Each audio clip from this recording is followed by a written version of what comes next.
تعالى احكي لك قصتي لما جبت 98.5% ايام ما كانت الدنيا فيها بركه والمجاميع كلها كانت عاليه، والحمد لله قدرت ادخل طب. في فتره زي اللي انا بحكي لك فيها دلوقتي التجربه بتاعتي، كنت انا حاسس ان انا ضايع، كنت حاسس ان الدنيا ما هياش احسن حاجه في كل المواد، كنت حاسس ان انا ضايع في الفيزياء وفي الكيمياء وفي الاحياء وفي الانجليش وكل المواد. كان كل المواد المدرسين لسه ما خلصوش عندنا المنهج بتاعهم، لان عندنا هنا بالذات في تسوق بيتاخروا قوي في نهايه المناهج، يعني مثلا بيخلصوا على بدايه 5 تقريبا كده، والامتحانات بتاعتنا في 6. فيا ترى هنعمل ايه واحنا لسه ما رجعناش والدنيا ما هياش احسن حاجه؟ وكمان في بعض المدرسين قال ان هم مش هيعملوا مراجعه لان الاعداد عندنا بدات تقل عند المدرسين، خلاص مش هنعمل مراجعه يا جماعه، اقعدوا في بيتكم وذاكروا في بيتكم في فتره انت فعلا محتاج للمدرسين فيها، المدرسين بتوعك. يا ترى بقى هتعمل ايه؟ طبعا انا بتكلم من شعور الطالب مش من شعور المدرس. المدرس مقعدك علشان تقعد في البيت بتاعك وتبدا تراجع وتبقى وفرت الوقت بتاع الدروس. طبعا يا جماعه اسمع مني الكلام ده، وطبعا مش بعيب في اي مدرس، كلهم على راسنا وكلهم انا كنت بحبهم قوي قوي قوي، وكلهم اساتذتي ولحد دلوقتي ليهم الفضل الكبير في ان هم وصلوني اللي انا فيه ده، واتعلمت منهم حاجات كتير قوي بعيد خالص حتى عن التعليم، لا حاجات في الشخصيه وحاجات في التعامل وحاجات في الدين، فكلهم اشهد لهم بالكفاءه. والله الحمد لله كنت مخلص الفرنساوي من شهر 1 وكنت خلاص مطلع الفرنساوي من دماغي، وكنت بروح امتحن عليه يا دوبك ايه كل اسبوع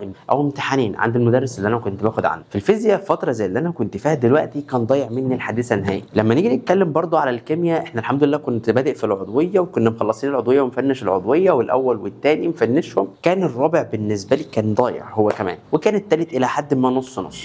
جينا بصينا معايا برضو على الاحياء، انا بالنسبه لي الاحياء اللي هو الجزء بتاع التكاثر بتاع النبات الزهري ده واول درسين قبليه كان ضايعين، بالاضافه للدي ان ايه والار ان ايه، يعني كان نص نص. والمناعه كانت المناعه كانت اللي بصراحه ضايعه خالص. وكان في مراجعات بقى في فتره زي دلوقتي، الوزاره بتقول الناس نازله مراجعات مجانيه والناس نازله مراجعات هديه والكلام ده كله. فرحت اللي هي الحصه بتاعه المناعه، كان الراجل بيراجع على المناعه، ودخلت الحصه انا ما كنتش فاهم اي حاجه خالص، وطلعت من الحصه الى حد ما معايا 25% من المناعه. روحت لوالدتي في اليوم ده بعيط، وانا ضايع في الاحياء، وانا كمان ضايع في الفيزياء الحديثه ما اعرفش فيها حاجه، وضايع كمان في الفصل الرابع في الكيمياء، انا هعمل ايه؟ وفي العربي انا كنت يعني متلجلج، اقسم بالله كانت لجلجه ما يعلم بها الا ربنا. فتره زي اللي احنا فيها دلوقتي في نص شهر 4، قعدت مع والدتي قلت لها بصي انا الفيزياء ضايع مني حاجات والكيمياء ضايع مني حاجات مش عارف كذا. بدات نحط عندي هنا، جبت ورقه او جبت نوت عندي هنا، بدات اكتب فيها الدروس اللي هي واقعه، وبدات اجيب حضرتك دلوقتي قالت لي بقول لك ايه اهم حاجه يا احمد انك تبدا تحل امتحانات في فتره زي دي. جيت احل امتحان في اول حاجه بدات فيها في الاحياء امتحان 2011 انا فاكر الامتحان كويس، 2011 دور اول سؤال كان فيه اسئله عن التكاثر، وثاني سؤال حليت الى حد ما كويس. جيت بعد كده بقى جاي احل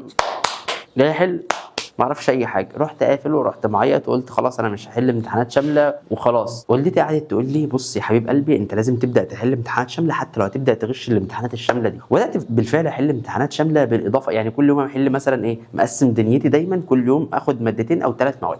كنت باخد يا اما مادتين يا اما 3 مواد على حسب. لما كنت باخد مادتين مثلا ماده زي مثلا الاحياء مع مثلا ماده زي العربي، مثلا ماده زي الفيزياء مع مثلا فرنساوي، ماده زي الانجليش مع كيمياء مثلا، كنت مقسم اللي هي الدنيا بتاعتي كده. او كنت باخد 3 مواد. كنت بعمل ايه بقى دلوقتي؟ احل امتحان من هنا وامتحان من هنا وارجع على واحده وواحده.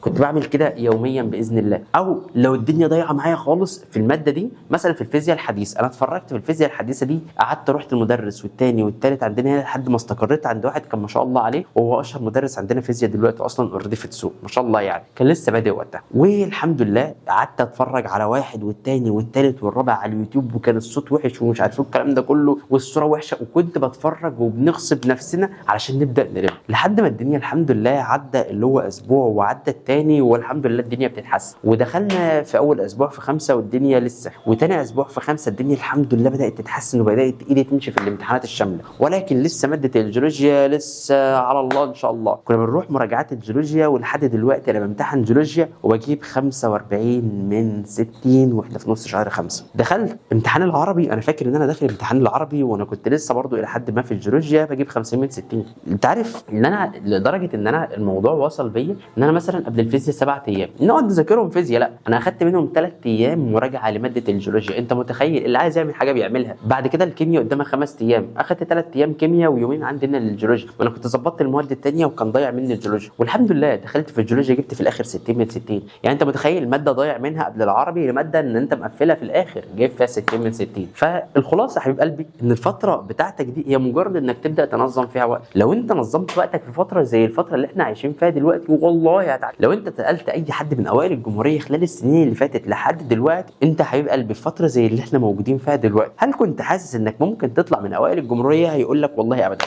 ما كنتش حاسس ان انا هطلع من اوائل الجمهوريه. انما ايه؟ قال لك ببساطه شديده جدا عملت اللي عليا وقعدت اشتغل، وكل يوم انت يا ابني انا عايز اعيط وانا مش قادر والكلام ده كله، رحت على السرير نمت، بعد كده على السرير نمت، بعد كده على السرير نمت. الاستسلام بيجيب استسلام والضعف بيجيب ضعف. انما لما قعدت اقعد على الكتاب ما اناش عارف مساله الفيزياء احاول فيها مره والثانيه فكك منها لحد ما حد يجي يشرحها لي، وبدخل على اللي بعده وادخل على غيره. في الاحياء غلطت في 1 و2 و3 فكك منه خش على اللي بعده. هي الدنيا كده. انما لو انت قعدت تستسلم تستسلم تستسلم تتعود على الاستسلام، والاستسلام بيجيب استسلام والضعف بيجيب ضعف. الخلاصه قوم واصنع حكايتك، قوم واصنع قصتك نقدر نحكيها للاجيال اللي جايه. والله العظيم في اول سنه بدات فيها شغل 2020، ثاني سنه بدات فيها شغل اللي هي 2021، والحمد لله كان عندي عدد كبير من الطلبه يعني الحمد لله. طالبه بعتت لي بتقول لي كان الامتحانات بتاعتهم اتاجلت، كانوا امتحنوا تقريبا في نص 8 تقريبا حاجه زي كده. انا فاكر الدفعه دي كانت دفعه نحس اللي بتاعت الكورونا دي، وامتحنوا في نص 8 حاجه زي كده تقريبا. الدفعه اللي قبلهم بقى وفي 15/8 تقريبا حاجه زي كده.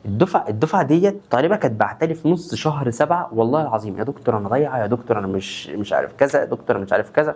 المهم اصلا سبحان الله ظهرت قدامي الرساله بتاعتها من يومين 3 او من فتره صغيره يعني كده، وما كنتش فتحت الرساله اتفتحت اصلا ما فتحتهاش من 2021 على الماسنجر الكلام ده كله. انا مش اكتف قوي على وسائل التواصل الاجتماعيه دي. ففتحت الرساله بتاعت الطالبه ديت لقيتها بتقول لي يا دكتور انا سالتها انت دلوقتي فين ولا ايه الدنيا معاكي وعامله ايه؟ قالت لي يا ده انا دلوقتي يا دكتور في رابعه طب بشري. متخيل؟ فقوم وذاكر عشان تصنع حكايتك بنفسك ان شاء الله. السلام عليكم ورحمه الله وبركاته.